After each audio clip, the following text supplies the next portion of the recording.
இப்போ நீங்கள் பார்த்துட்டு இருக்கிற இந்த வீடியோ வந்து தஞ்சாவூர் மாவட்டத்தில் தனியார் சக்கர ஆலையில் கரும்பு கொள்முதலுக்கான நிலுவைத் தொகையை வழங்க கோரி அங்கே ஒரு மிகப்பெரிய ஒரு போராட்டமே நடந்துட்டு இருக்கு.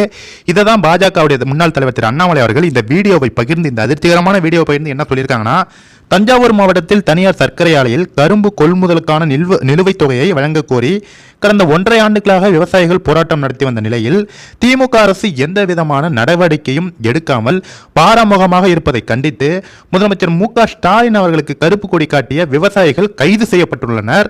நெல் கரும்புக்கு குறைந்தபட்ச ஆதார விலை உயர்வு என பொய்யான தேர்தல் வாக்குறுதிகளை கொடுத்து விவசாயிகளை ஏமாற்றியது, தங்கள் நிலங்களை காக்க போராடிய திருவண்ணாமலை மாவட்ட விவசாயிகள் மீது குண்டர் சட்டம் போட்டது என கடந்த 4 ஆண்டுகளில் விவசாயிகளுக்கு செய்த துரோகங்கள் போதாதா அப்படின்னு கேள்வி எழுப்பியிருக்காரு. நிலுவைத் தொகையை வழங்க கோரி 1.5 ஆண்டுகளாக போராடி வரும் விவசாயிகள் மீது உங்கள் அடக்குமுறையை காட்டுவது அப்படின்னு கேள்வி எழுப்பியிருக்காரு. 4 வருடங்களில் நீங்கள் போட்ட வேடங்களில் தேர்தல் நேரத்தில் போட்ட டெல்டாக்காரன் வேஷம் பல்லிழிக்கிறது முதலமைச்சர் திரு மு.க.ஸ்டாலின் அவர்களே. அது மட்டும் இல்லாமல் விவசாய நிலங்களில் கான்கிரீட் போட்டு அதில் நடந்து வித்த காட்டிட்டு இருந்தீங்க. இப்போ போயிட்டு நிலங்கள்லாம் பார்வையிடுற மாதிரி வித்தியாசமாக என்னென்னமோ பண்ணிட்டு இருந்தீங்க.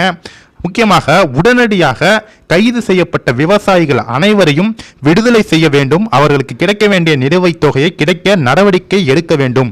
இந்த பிரச்சனை தொடர்பாக விவசாயிகள் மீது எந்த வழக்கும் தொடரக்கூடாது என திமுக அரசை வலியுறுத்துகிறேன், எச்சரிக்கை கொடுக்கிறேன் அப்படிங்கிற மாதிரி அண்ணாமலை அவர்கள் திமுக அரசுக்கு கடுமையான கண்டனங்களையும் எச்சரிக்கையும் கொடுத்திருக்காரு. முக்கியமாக ஒரு கோரிக்கை கொடுத்திருக்காரு. கண்டிப்பாக இந்த வீடியோ பார்க்குறவங்க எல்லாருக்குமே ஷேர் பண்ணுங்க. ஏன்னா நம்ம எல்லாருமே விவசாயிகள் தான், விவசாய குடும்பத்திலிருந்து வந்தவர்கள்.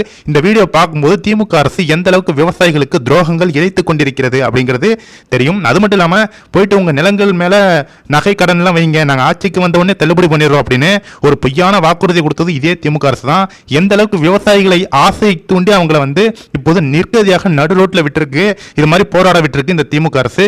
கண்டிப்பா இந்த வீடியோ பார்க்குறவங்க எல்லாருக்குமே ஷேர் பண்ணுங்க. Thank you friends.